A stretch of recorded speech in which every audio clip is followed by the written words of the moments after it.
Hey, hey, hey. Welcome back, guys. Episode 4, Meatball Mafia. Da, da, da, da. We're here. We're doing it. We're rusty. We are fucking rusty. We did 3 episodes and felt like we were professionals, and now we're like, wait, what? Huh? This is actually really fucking hard. It's so hard. And we discovered we can't hang out before because we honestly did like 3 episodes and we were getting ready, the drive over here, and we had a lot of good shit to talk about. Now we're like, fuck, we're talked out. We already did it all. Is that lame of us? Nah. We got fine. We'll be better. Thanks All for right. staying, guys. Oh. All right. Something super exciting that we can't wait to talk about. Very. Laura, take it away. Okay. So we won Austin American-Statesman Fuck yes, we did. People's Choice Award Best Salon of 2025. Mic fucking drop. Which is so crazy. Really? It is crazy. Because, one, I never thought we would even, like, compete in those because I didn't think we could contend. We're just, like, I mean, we are a mom and pop shop. Yeah. We're a small business, fly by the seat of our pants, building the plane as we fly it. Yeah, literally winging it. And I think that what you said is so good to hit on is, like, the word compete. Mm-hmm. That's not who we are as a culture. Yeah. We keep that door open. We want it to feel like everybody's welcome. We're here because we want to be here, not because we need to make a name of ourselves. Like, we want to be here because, like, we authentically are there. Right. And honestly, the only reason I even decided to do it last year, which we ended up making top 3, which was crazy to me. Also random. Randomly, we made top 3. The whole random. Like, we were all like, what the fuck? How do you do what? Okay, cool. That's awesome. But so thanks to all of our clients because that's, I'm assuming, how we got it. Yeah.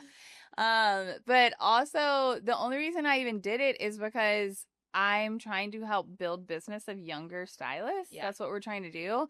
And so, you get a little, I don't want to say lazy, but you get comfortable after you've been doing hair as long as we have, because we have built-in clientele. Yeah. We have all these like amazing clients, and then, but we are building the future of 15 new stylists. Yeah, like we are literally building the generation of Headspace, but also our industry, which is really crazy. It's so crazy, and it is a huge responsibility. So I'm like, okay, I need to try harder. I need to network. I need to market. We need to like do the things to like make ourselves a known presence in the city. For sure. And so that's what initially even like made me think about doing them, period. And then we made top 3, and I was like, holy crap, this is wild. Yeah. So cool. And then we went to the awards ceremony. We did all the things. And, it was interesting because I was under the assumption that, which you should never assume. Never assume. Makes an ass out of you and me. Yep. But I thought it was all small businesses. So I thought that's the level that we were competing on. And then we got there and we started seeing all these people win that, honestly, it was like big chains. Yeah. So it was Home Depot was beating out, what's that really cute little hardware store? Harbor Freight? No. That's my dad's favorite store. That's the only reason why. That's going to drive me nuts. Okay, there's like this really cute little, like, where is it? Boutique-y hardware store off Bee Caves. They were in the running. I don't know. But were they the ones at our table? Shit, that I have a terrible memory. That also was years ago at this point. Yeah, it feels like an eternity. Yeah. So I thought that's what it was. And I thought we were going to be like rubbing elbows with all these small businesses in Austin, which is like my jam. Like I love that. Homegrown businesses. And then it turns out like Lowe's and Home Depot and like all these crazy places were winning. I was like, 1, how the fuck are y'all even in the running for this? 2, what are we doing here? Yeah.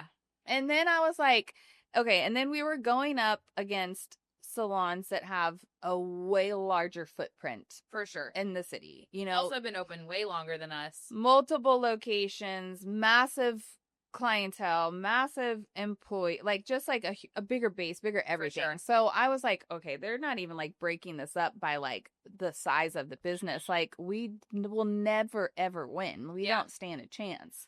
It's never going to happen. So I was kind of like, I don't know if we should even do this again next year. This isn't what I thought it was going to be. Right. But we got nominated again. Yeah. And then totally And I don't even know how that happens. Yeah. Like it is through people voting. Yeah. So thanks. Yeah. Thanks so much.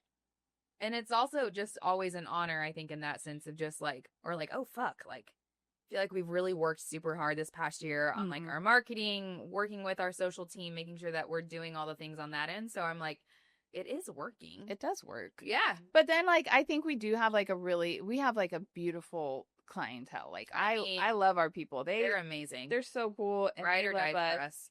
So crazy. We fucking win. We fucking win.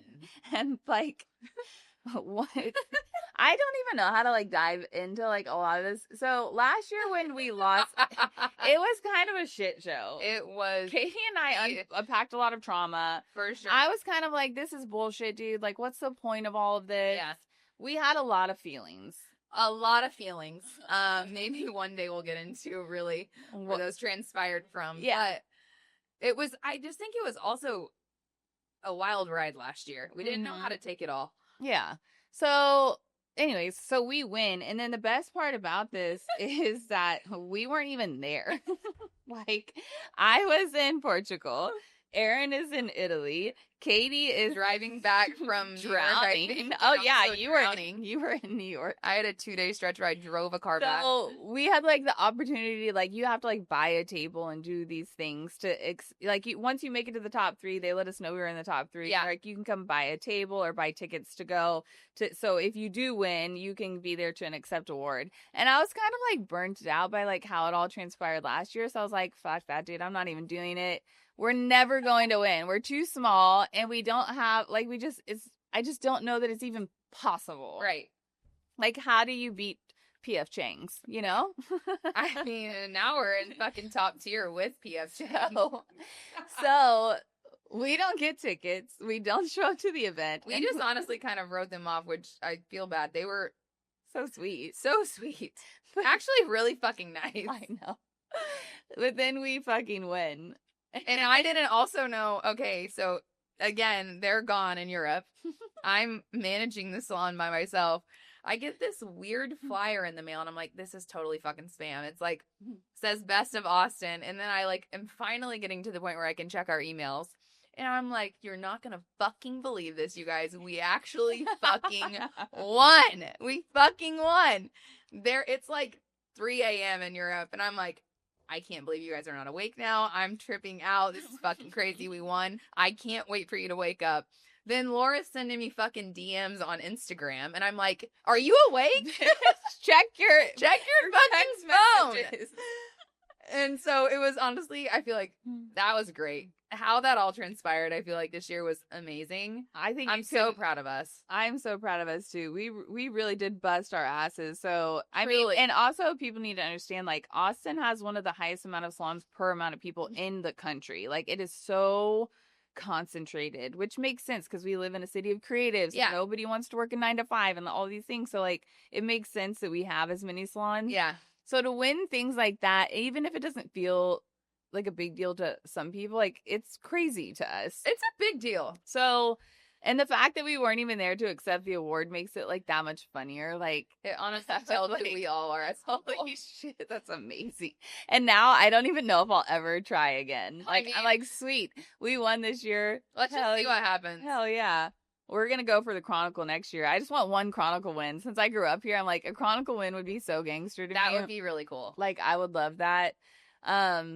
So, yeah, we did it, which is just fucking wild. badass. So like, cool. I'm really proud of us. Yeah, we're going to have We're going to have a team celebration at good old PF Chang's, you know? PF Chang's. Get some of that commercial we Chinese. Should treat ourselves. Oh, yeah. Totally should. Because we are right in line with I know. Oh, my God. Yeah, so that's badass. I feel like also all the girls, like, that really, like, we needed that, like, mood boost in the company. Because I think that once you get through summer, it's like that lull of weird summer. People are on vacation, kids are out of school. The girls just needed a little booster. And I think that was really exciting for them. That was cool. They were all fucking pumped. So pumped. And then, you know, like, I don't think a lot of people know how hard it was to open up Headspace. You should tell that story. Which it's so crazy. So I like touched on this a little bit with the interview we did with Brent. Yeah. So I left the salon that both of us came from.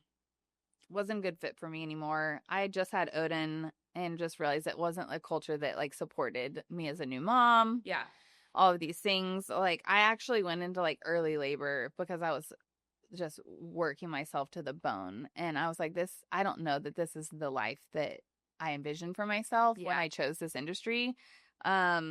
So I left, and then I went and I started at a booth rental salon that also just was fucking chaos. Its own. Well, that is like it's its own the crazy stories. Thing. You're like, the story isn't real. I mean, that would take honestly like 3 from the first owner to the second owner to like all of the things. Insane.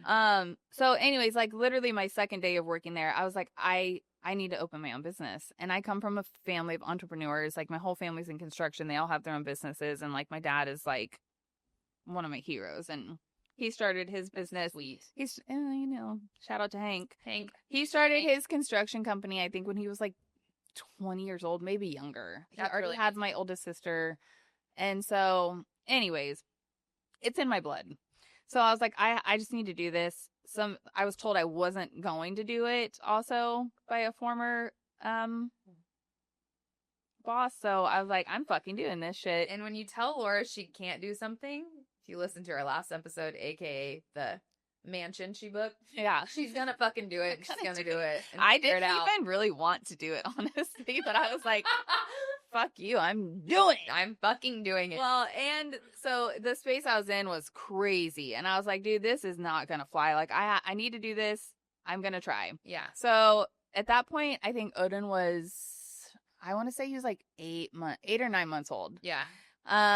So I went on this path. I had no idea what I was doing. None. But I was going to do it, and I was going to do it by myself. Yeah. So I started doing all the research, started looking into funding, doing all of these things.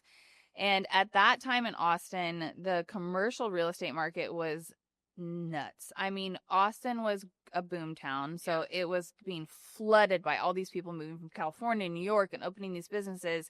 And here I am, like, I'm never owned a business before. I have no financial backing, nothing. I ended up buying this app where it helped me write my business plan, and I spent so much time on that. I mean, I think it was like 30 pages. Anytime I would sit down with commercial real estate agents, I would show it to them, and they're like, Jesus Christ, I was not expecting this, which made me want it even more, because they were like, you're just like a dumb hairstylist. And I'm like, no, bitch, I've done the research, and I'm not going to do this unless I know it's going to work. Right. And I feel like your concept that you were trying to create was something that was so niche. Like, nothing really still to this day is out there like that. And so in our industry, it's people don't understand it often. Yeah. I think what you were trying to build was also just like people couldn't grasp their head around it. Right. So originally originally my plan was, and I'm going to say this now because I have no intention, honestly, on building like a salon empire. But originally my plan was I wanted to have a creative co-op space. So I wanted to have a space where people could get their hair done, and while they're getting their hair done, I wanted to also share a space with makers in Austin. So, and like part of that too is like I wanted to keep like old Austin alive. So like I wanted to have artists in there creating art, jewelry, designers creating jewelry. And so like while people's hair is processing all this stuff, they can like watch somebody create art or watch people make jewelry, and then they could go shop all these experiences. And then in my really crazy idea, I wanted to have like a second story where it was like a yoga studio and have like a shadow box where you would be like watching people do yoga while you're getting your hair done. So it was like a visual stimulation kind of thing. I mean, crazy. It's like the Meow Wolf experience, but in a salon. And so that was my original vision. And I ended up getting in contact through like one of my best friends I grew up with, Seal. She's a badass. We should have her on here one day. She's actually trip and a half. Amazing. Yeah, that would be fun. So she connected me with somebody that she knew that was in the commercial real estate space, and they were developing St. Elmo in Austin, which was at the time like just run down old South Austin Central kind of neighborhood that nothing was really there. It was all just in developing stages. Yeah, right, at this point. I mean, it was just like it had just gotten beat down right down. It was old. It was underdeveloped. It had not had a lot of love. And so they had this concept that they decided what they were going to do is build this massive creative space. And so Seal's like, dude, this would be perfect for you. For sure. So I go and meet with these guys, and it was so intimidating. I remember I sat down at the table, and it's like 6 dudes, and I can already tell, like, it's not the vibe. Like, the energy's off, but I'm like, I'm going in there, I'm doing it with confidence. And also keep in mind, like, I'm a brand new mom. I'm like postpartum, like all the things still. And I like slapped down this business plan. I'm like, this is my idea. And they read through it, and they're like, this is amazing. This is literally exactly what we want. Like, we'll give you an LOI to sign today. This is a letter of intent to do business here. And at that time, it was supposed to be a 4,000 square foot space, which is fucking massive. Any salon owners listening? And that's crazy. Just to keep in mind, at this point, I have no funding. This is just an idea, and they're like, "This is badass. You should totally do this, and we want you in here, and we're gonna use this on our deck to sell to other people to try to get them in here to build out this space." Yes. Okay, so it starts there. From that point, it takes about 2 years where nothing is happening. They keep dragging me through the dirt. They like take me to these like social events, and like these are just like guys like I wouldn't normally rub elbows with. Yeah. And so, but they're like almost like it's like a carrot on a stick, you know, like they're like, oh yeah, it's gonna be this, it's gonna be that, and I'm just like, okay, it's gonna be worth it, it's gonna be worth it. And then at this point now, I'm pregnant with Bodhi.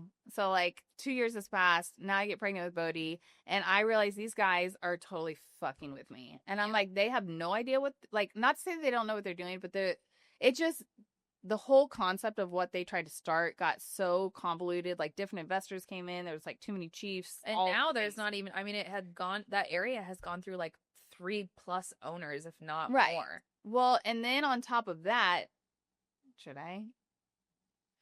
Okay, I'm not going to like do specifics, but should I?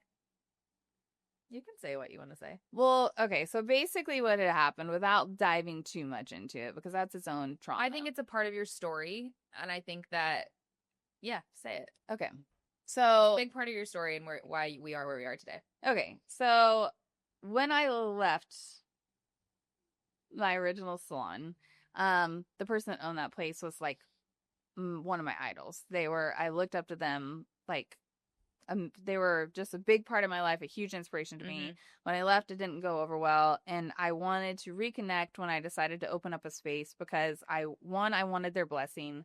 2, I wanted it to feel good. I wanted it to be community. I wanted it to feel like I had their support, and that they were cool with it. Because it's weird sometimes when you like leave a space and you open up a similar business, like, or the same business. Like, I didn't want any bad blood. Yeah, and I think we've talked about too, like how intimate our profession is. It goes through the whole cycle of like your client, who you work for, the space you're in. Like, you give a lot to a space, and like I think you said it right. Of like, they were an inspiration to us when we started our careers, and it was important at that time. And I think that that's a great way to say that, and it's true.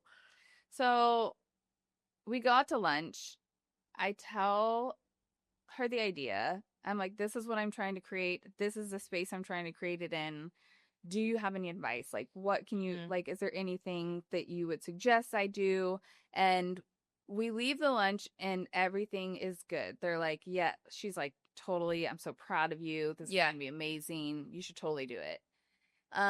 Fast forward a couple months, and keep in mind, this is when St. Elmo is still kind of a shit show. Like, nothing is really happening. It's all just brewing, but like, I still really believe that this is going to happen. And I had a letter of intent to open up a 4,000 square foot space there. I mean, this had been like, you were in the thick of it. I was in the thick of it. Yeah. So, then I get calls from people that worked with me at that space, at that salon, and they're like, hey, we just want you to know before it comes out, so you don't think that we were associated with this decision, because what we think how this is being handled is wrong. And we want you to know before you find out and basically hate us for it. And they tell me that my old boss, basically went behind my back, researched the area that I had told her about, and decided that's where she was going to open up her second location.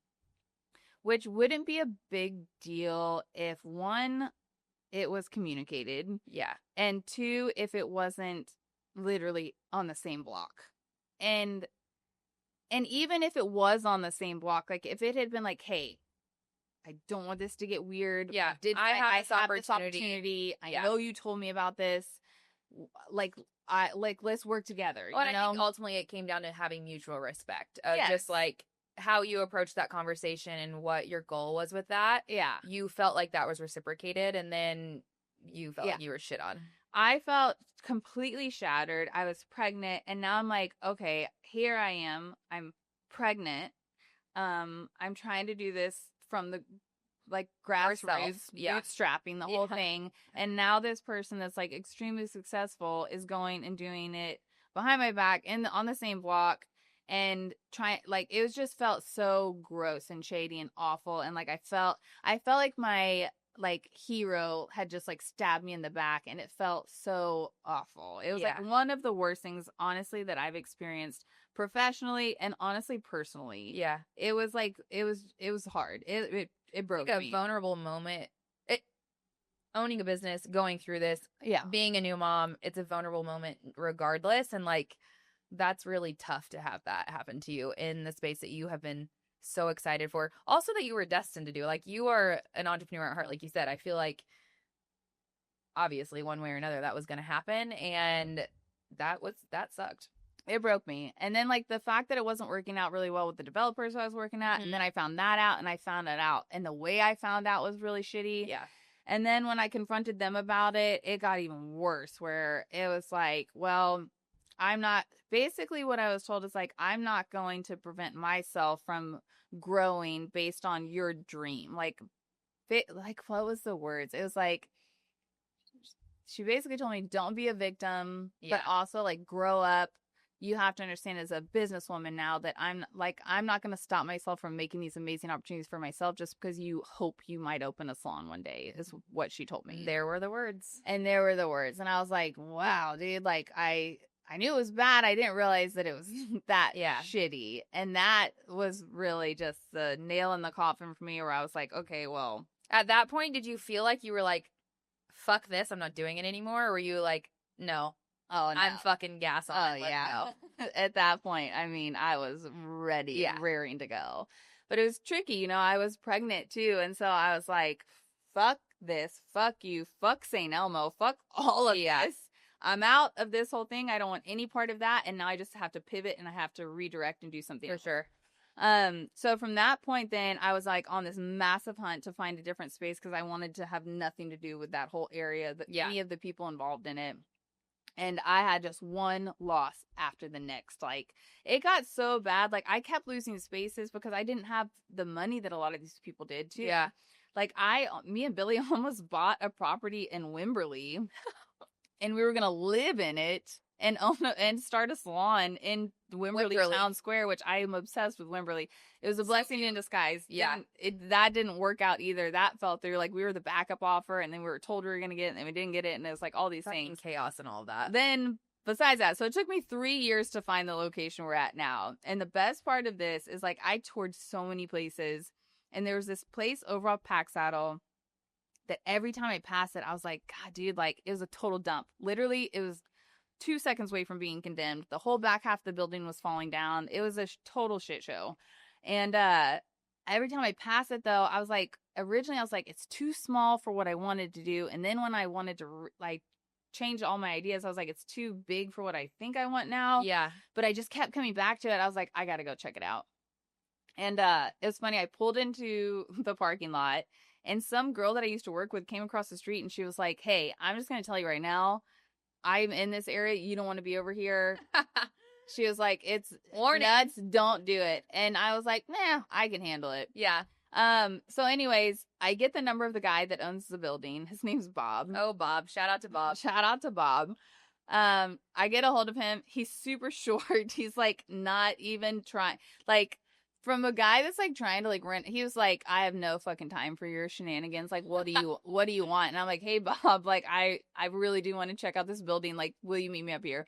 So he comes up here, and he gets out of his car, and it reminds, like, he gets out of his car, he's got on a Hawaiian button-up shirt, cargo khaki pants, and I was like, this is my fucking dad, dude. And then I find out that he lives in the neighborhood I grew up in, and I'm like, dude, this is meant to be. And Bob, like, he's like, listen, it is what it is, take it or leave it. You either want it or you don't. He's like, I don't give a fuck about your business plan. Basically. But I think Bob has a soft spot for, one, people that grew up here, people that have a dream. And he was like, if you want it, it's yours. And I was like, oh, shit. Now you got to make that Now decision. I got to do it. So then I bring my dad and Billy up there, and they come in, and they're like, are you fucking kidding me, dude? Mind you guys, they're both in construction. And yeah. A lot of this would fall on them as well. Yeah. The building is in bad shape. I mean, it was rough. But I was like, I walked in, I was like, this is it. This is the one. There's rats and roaches and an old cat. An old cat. What was the cat's name? Pushy. She was like 100 years old, 100-year-old Siamese and cat. The cat, you signed the lease, the cat is yours The now. Cat's mine. I had to find the cat at home. And Bob was like, I'm pretty sure she's like 9. And I took her to the vet, and they're like, this cat's like 19. I was like, good God. We ended up finding her home. Okay, but then like even a crazier part, do you know the funding side of this that happened? Okay. So I knew I had actually, my old boss, one of the things she did do, I have to shout out to that, is she put me in contact with this nonprofit called it's the women's one, right? Well, they specialize in financing projects by minorities, which women fall in that category of business owners. Oh my God. I have been to an event with them. It's on the tip of my tongue. You have to look it up because they are actually an amazing company. Oh, and they saved my ass. Actually, will you look it up while I tell the part? Oh, it's called oh my God. Shame on me for not remembering this. I'm just like too lost in the sauce of this story. So, anyways, she put me in contact with them. They're a phenomenal resource. When we figure it out, I will shout them out. But at the time, they were like, what you're asking for, the amount of money you're asking for is way bigger than what we ever fund. I think at the time they said like it was like up to $50,000, which I needed $350,000 to get this building to where I needed it to be. So they're like, yeah, we aren't the one.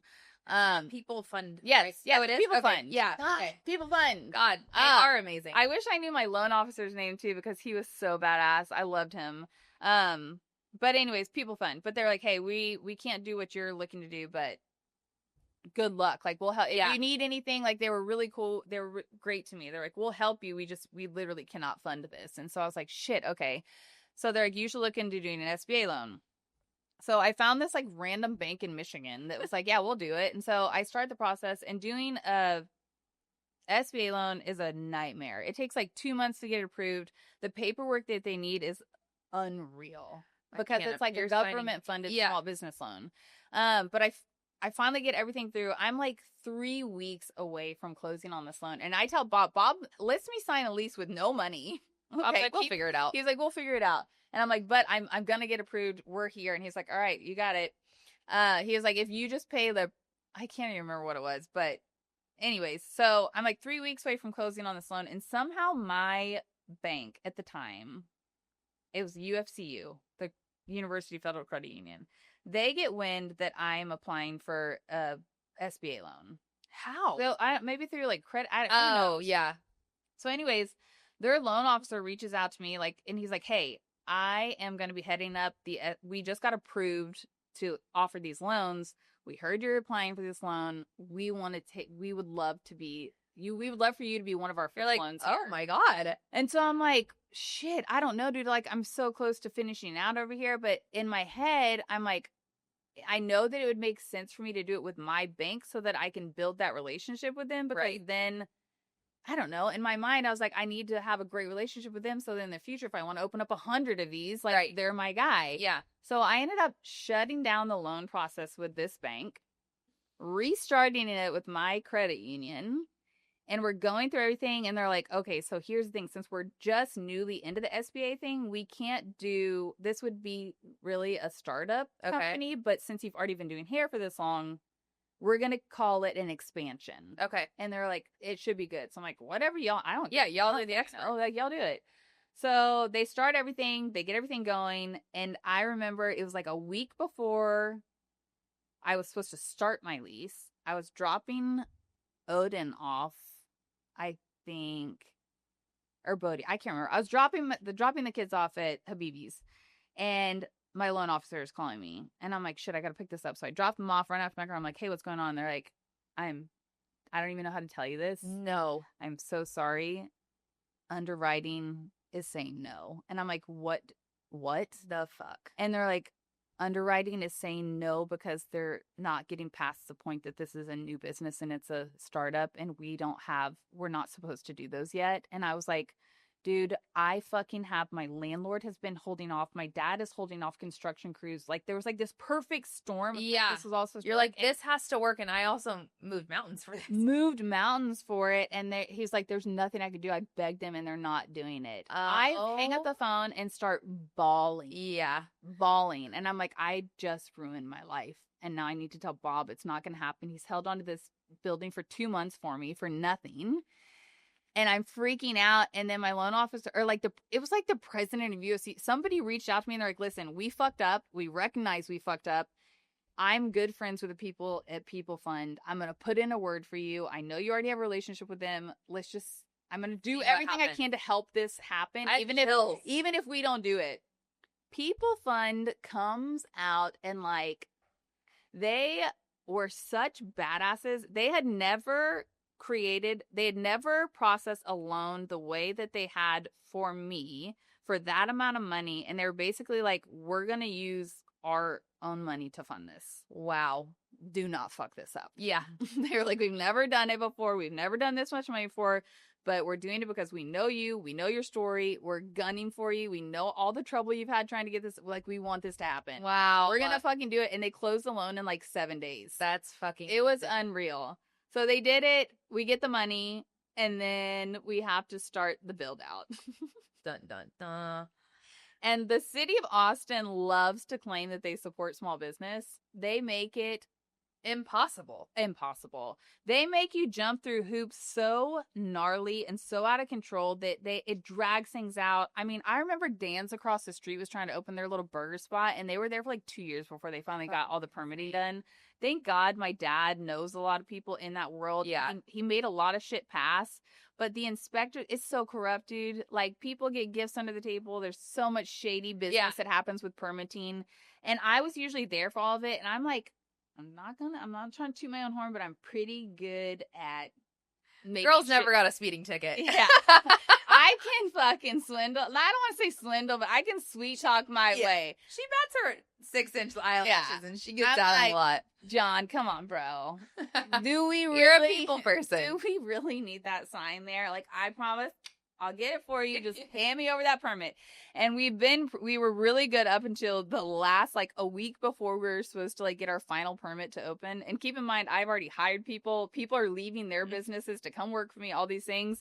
And the one day I wasn't there, my electrician got in a fight with the fucking electrical permit guy. I can't remember what his name. That's not who you want to. Some stupid sticker on some light fixture that I ordered from Greece, and they were like, "Yeah, this isn't U.S." And they got in a big beef fight, and they're like, "We're shutting it down." And then ACL was happening, and they're like, all of our permitting people are going to make sure ACL happens. No. Yeah. No. And it can be something as small as a fucking sticker. Oh, yeah. Fuck you up. And all these stylists had already put in their notice, all this shit, and I'm like, dude, I don't know what to do. I'm so sorry. I don't even know when we're going to open at this point. Oh, my God. But we ended up getting through that point. We did it. We opened. You did it. And then after that, the plot thickens. So then we are only open we ended up I have no fucking clue what I'm doing. I'm a first-time mom. I'm a first-time boss. I have all these people I hired. People are working for me, but it's like working. Yeah. I'm like, we're having so much fun. Her goal was, I love that you say this. You always said, I want to have a place that I would want to work at. And I think that, that's beautiful. And you did it. And we did it. And then a year after we opened, we had a massive party planned. Huge block party, DJs, food vendors, photo booth, all these things. The very same weekend that event was planned, we got shut down for COVID. Fucking so crazy. That was a wild time. I've never owned a business before, and now all of a sudden there's a global pandemic, and everybody's looking at me like, what do we do? And I'm like, I no clue. I'm 1 year into this. Yeah. I barely know how to pay our payroll taxes. And now I have to figure out how to navigate a global pandemic with one of the worst industries that you could have. Totally. You're touching people close to people. Yeah. The 6 feet thing, we're like, how is that going to work? So crazy. Oh my God, that was so insane. But now look at you. You just won Best Salon in Austin. It's crazy. Fuck yes. Yeah. And Proud so, yeah, now 6 years in and we're just like doing it. I couldn't have done it without you. So Hey. thank you. We got a good team going. Yeah, we got a good team. And then Erin came on too, which was crazy. So Erin also came. We're going to force her to come here to talk. Will be coming on this podcast. So Erin is a co-owner, and she was my mentor and Katie's mentor, and we all came from the same place. Yeah. And she actually came, once she left that place, she came over, and we had always, our intention was always actually to own a salon together, but from like the beginning, it was just like timing never worked out. So I finally was like, I'm just going to do it. But then Erin ended up coming to work at the salon, and then she was there for about a year before she was like, I kind of am ready to open my own place. And she started running into all the hurdles that I ran into. So I was like, dude, why are you doing this on your own? Let's just do it together. Let's make this story happen. Let's suffer together. Why not? Instead of separate. Apart. So then she came on, and now all three of us are together, which is, it's like so fun. Multi-generational family. Yeah. We're like a sorority in our literally. Yeah. And so that's how we got to where we are. God. It's still crazy. Like, I feel like since the time we opened, like, we've had every financial setback possible, then the pandemic, and then there's like economic weirdness happening in the world, and now like we're living in the world we're living in. And it's just like these last 6 years, I'm like, how the fuck are we still even open and doing this? I have no idea. It's crazy.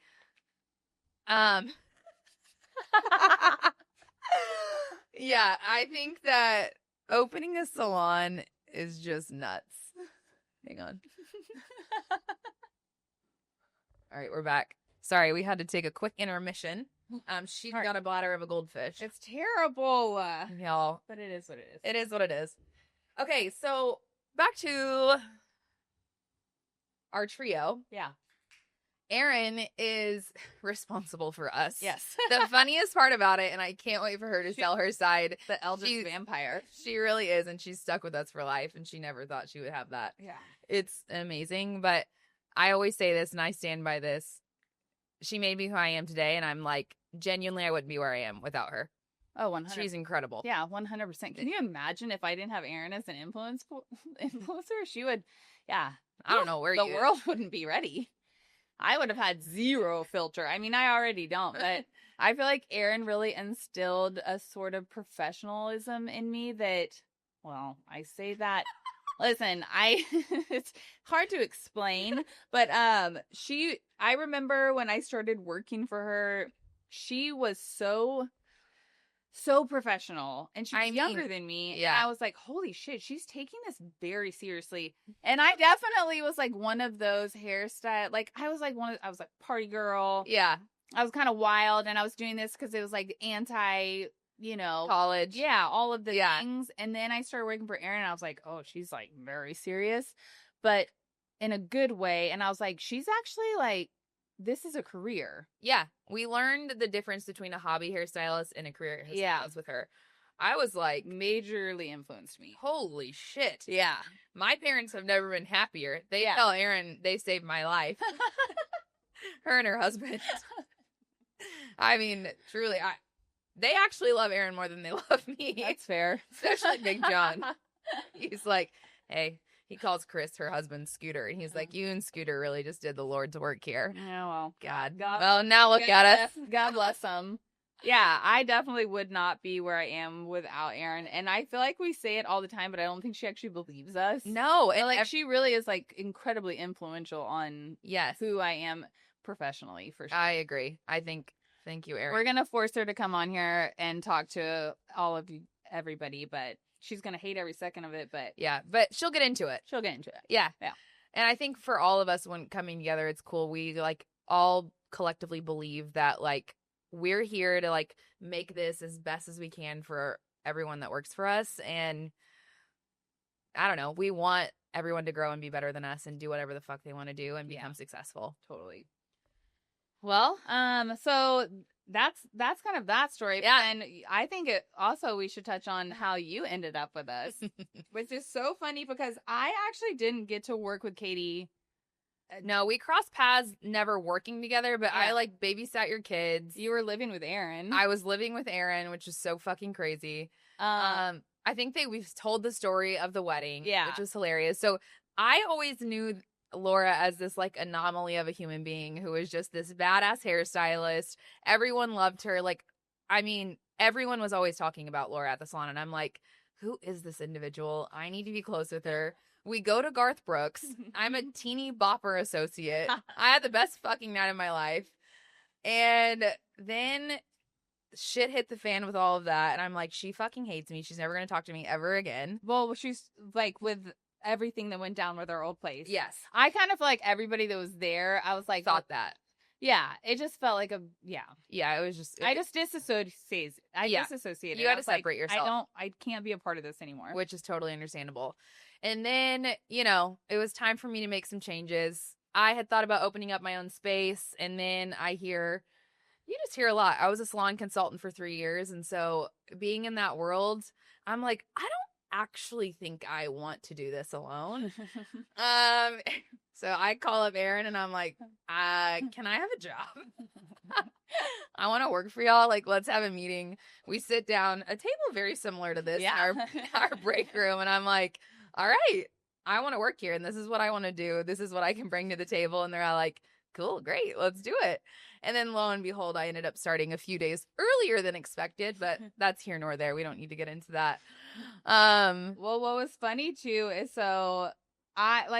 Katie and I would like run into each other here and there, like just socially and things like that. And she would babysit my kids, but like I kind of like lost track of everybody, all of the people over there. But I had always heard about the beast that Katie was behind the chair and all the things she accomplished. And I remember like when I was working there, like I was a version of that person, but in a much different way because I didn't have the platform that you had. Yeah. But I was just like, I was double booking. I was pregnant double booking. I like did every service working 18 hours a day, just fucking grinding, insane. And like that's who I was there. And then everybody started telling me what you were doing, and I was like, holy shit, she makes me look lazy. Like, what do you mean? She's only been doing hair for 3 years and seeing like 75 clients a week, working 100 hours. Oh my and God. Like doing like insane things in a very short amount of time, and then on top of that doing like consulting work. So I remember when Aaron was like, hey, Katie's thinking about leaving. First I was like, what? Because she's like the life force over there. I'm like, there's no way she's leaving. And then I was like, and also like, she can't come work here, dude. She's gonna die. I was like, I literally don't know what I'm doing still 5 years into this. Like, we can't bring Katie. She's gonna come in here. I've actually never heard this side of it. This is fucking hilarious. I was like, Katie's gonna walk in here and be like, this place is a fucking shit show. 100% hard no. Yeah. And then I remember you came in and talked to us, and I was like, are you sure, Aaron? Like, she is going to die. We have zero systems, nothing in place. And she was like, no, I think she'll help us put all that stuff in place. And I was like, if she wants to risk it for the biscuit, go for it, I guess. Oh, I just realized we're not supposed to say that anymore. I found out it means something weird. Oh, I didn't know that. What does it mean? Anyways. Well, we can't talk about it, I guess. Why did you tell me off air? Yeah. I think it means risking it for sex. Oh.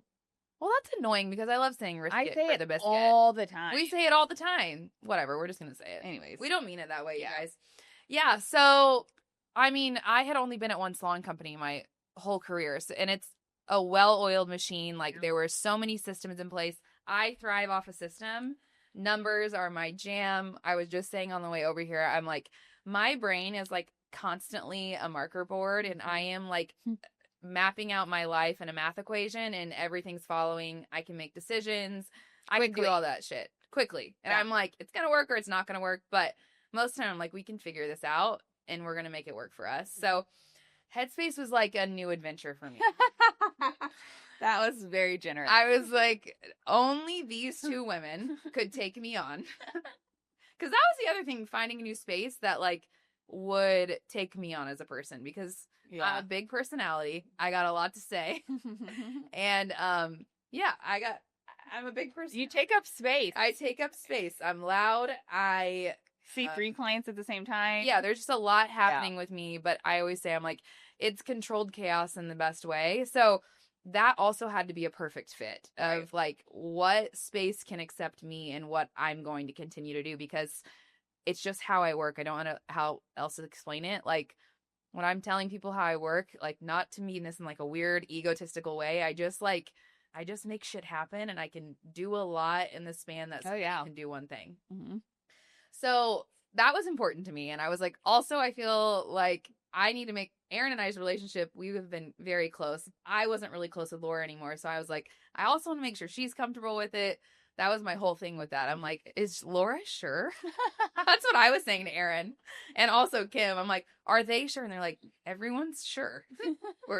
This is happening. Let's just see what happens. Yeah. And then shit got twisted, and I ended up coming over, and now here we are like a year and a half later. In March, it was a year. We're doing fun things. We're figuring it out. I mean, I feel like every day we're like, what the fuck are we doing? Yeah. And then we have cool wins. And like, I think I kept telling us, all of us last year, we're like, I think we just need a year. We need a year to cycle through all this shit. We had a lot of change. Anywhere I step, I bring a lot of change into things, I feel like. And we changed a lot in a quick amount of time. But I think that's who we are as a culture. Oh, yeah. And it's always going to be that way. And that's also our industry. It's like everything's changing by the second. Yeah. So, yeah, it was crazy but fun. And now I'm so stoked. And I just like, I'm excited to see where it goes. But now we have a podcast. That's what keeps happening. Like, just bridges keep getting bigger for us. And we're like, how are we here? I know. Starting from working a wedding, scourging for, what is the word? Scouring. Yeah. For bobby pins in your backseat. And now we're starting a podcast, and I'm helping you guys run a business. It's crazy. And Katie's got like all of my crazy ideas, and she's like, no, yes, no, maybe, let's try. I don't know. We'll see. Let's table that for now. Yeah. I'm like, this is perfect. And sometimes I say no, and then we try it anyways, and we figure it out on the other end. It's a light no. Yeah. I'm like, let's table this. We'll come back to that. It's a beautiful storm, I really think. And it's been so fucking fun. I know. I'm excited to just kind of see where everything's going and continue on this. And I feel like next year we'll have even crazier stories. Oh my God. Who knows? I mean, they keep adding too. Like, it just keeps getting crazier. I know. So stoked. That's what makes life fun. I feel like we take it really well too. Mm-hmm. We take everything softly, and we're like, well, sometimes I need to freak out. Yeah. For a minimum of 15 minutes to 7 days. But then Laura's really good at calling me out in the sense of like, that doesn't fucking matter at all. And you're being crazy and neurotic. And I'm like, you're right. It doesn't matter. That's fine. You're like, let me just go take a bath. You get my red light. Yeah, I got to do my ritual. And that is the bathtub. I love taking a bath. They take a bath every day. I'm obsessed with it. I love that for you. I can't do it. People are grossed out by it, and I get it. But that's not me. Oh no, that's not me at all. I can't sit there for that long. I would be embarrassed to say the amount of time I've spent in an hour about. I will drain it, fill that bitch back up, drain it. Add bubbles, add Epsom salt. Shout out to your water heater. Sometimes it's cold. Yeah, I could never do that. It's a cold plunge, a DIY. If you know what I really can't, besides sitting still for that long, is like my worst nightmare. I have a weird thing. It's my sensory stuff again. Katie's favorite thing to say is don't make your sensory problems my problem. I'm like, that's a you problem.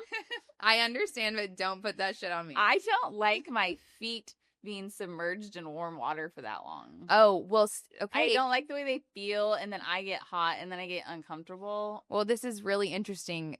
I don't like the feeling of water on my feet either, so my feet are out of the tub. What about your tailbone then? Do you have a cushion? They make water cushions. No, but I should. That would only elevate my experience. But they also make slings that you can rest your feet on. I've got a simple commercial residential bathtub. Okay. But those feel like additions that would be great. Yeah. When the Kindle stand was brought into my life, that's when shit took a turn. Have you ever dropped your Kindle remote into the tub? I haven't, but I have dropped an iPad into the bathtub when I had been in there far too long. No, this wasn't the tub. This was my old stock tank pool. I had an iPad. This was before the like waterproof Kindle. Mm-hmm. I had drank probably a case of White Claw because it was all I had at my house. It was like leftover from a party. Sure. Called my sister. I'm like, hey, can you pick me up another case? I mean, I'm wasted. Yeah. It's like a Wednesday at noon. Mm-hmm. She told me no gracefully, which I was super pissed about. Obviously, worst sister in the world. Worst sister in the world. How dare she tells me no? I'm the older sister. Yeah. The eldest. Yeah. She knows and nothing. Dropped my iPad in the stock tank bowl. So then I had to invest into the waterproof Kindle. And now I've got a Kindle stand. It's a whole setup. You changed my life when you told me about that. It's the greatest gift anybody could have ever given me. So it's honestly the best thing in the entire world. I tell everybody about it. I'm like, you want to change your life for $36? It's the Kindle stand. You know, one of plus the remote. It's plus the remote. The only thing that I dislike about traveling is not having your Kindle stand. Not having my Kindle stand. You know how the tripods that we have for social media? We need a tripod. Like, we need one that folds down like that. It has to, but the weight of it, there's got to be like something. I was thinking maybe if it like clips, it could clip on the back and hang over. There are those. Yeah. But my bed frame, that wouldn't allow it. We don't need to bore. Anyway, sorry guys. We are super passionate about this Kindle stand. But everybody should get one. We should put a link somewhere. Well, I'll put a link on our story because they're honestly the fucking best. And everyone that buys them, they're like, this is life-changing. You can literally get cozy in your bed, blanket hold a blanket up to your chin. Oh my God. Have the remote under the blanket and be as snugly as you could possibly be with your Kindle stand floating above your eyes and just click it as the page turns. Yep. Long gone are the days where you have to hold a Kindle. Game changer. Oh, it's the best. It's my favorite thing. Oh, truly. I literally look forward to that moment of my day as soon as I'm driving home. It's like ecstasy for me. I'm like, I have like 39 more minutes before I can get in my bed and get my Kindle stand. I mean, it is, which is funny because people see it in my room all the time, and I think they think it's something else. Weird. Yeah, and I'm like, it's literally the most boring thing in the entire world. Also, my Kindle is attached to it. Billy, I think, also hates you for. He did say, "Why the fuck did you do this?" Yeah, but I'm in a romantic relationship with it. I guess 100%. I'm very truly my Kindle stand. It's truly the best. Okay, well, we're super passionate about that. Yeah. Sorry, guys, but you will love it too. I love how we went from the origin story of Headspace and all of our relationship to us, like, having intimate moments with our Kindle stand and getting weird. We did get weird. We did bond over books, though. I think that was our first thing. I feel like this is a great way to sign off. I do too. Everybody go get a Kindle stand. Everybody go get a Kindle stand. Let us know what you think. And then stay tuned for our next couple ones. It's going to be super exciting. We are going to start introducing interviews, which is pretty cool. We've got some good people lined up. We've got what everybody's been waiting for, Bodies by Brent. My God, is he hard to get on here. The dude has to take a nap.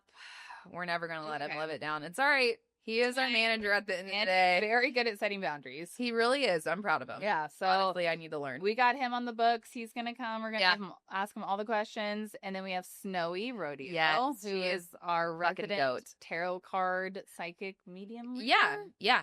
I've been seeing her for like 4 years, and she has me so fucking clocked in. So cool. It's crazy. We'll talk about it when she's on, but like she kind of like manifested the idea of a podcast. Probably what was that 9 months ago? Yeah. And then also getting into the fitness world, which we're not in the fitness world. When I say that, it's like, makes me cringe. We work out. We work out twice a week. For 3 months. It's our whole identity. Yeah. But anyways, it's so exciting. This is amazing. She's coming on, and then we're just dabbling with the idea of possibly bringing on a love coach. Yeah. And then God. We'll dive into that more of it. My hope is that we can find a love coach. I planted the seed, and do I regret it? Yeah. And I'm never letting it go. I'm like a dog with a bone now. God. Okay, my idea is that we bring on a love coach. Katie starts working with her. Oh my God. We'll just see what happens. I just say worst case scenario, we have the funniest stories in the entire Truly. I mean, my dating life, I'm telling her she has to take one for the team. And I've been with my husband for 20 years since I was an infant. So like, I'm here for it. Let's do this. I mean, I'm in. It's exciting. Do it for the plot. Yeah. And maybe I'll find a husband after that. All right. Well. All right, guys. Stay tuned. Toodles. Bye.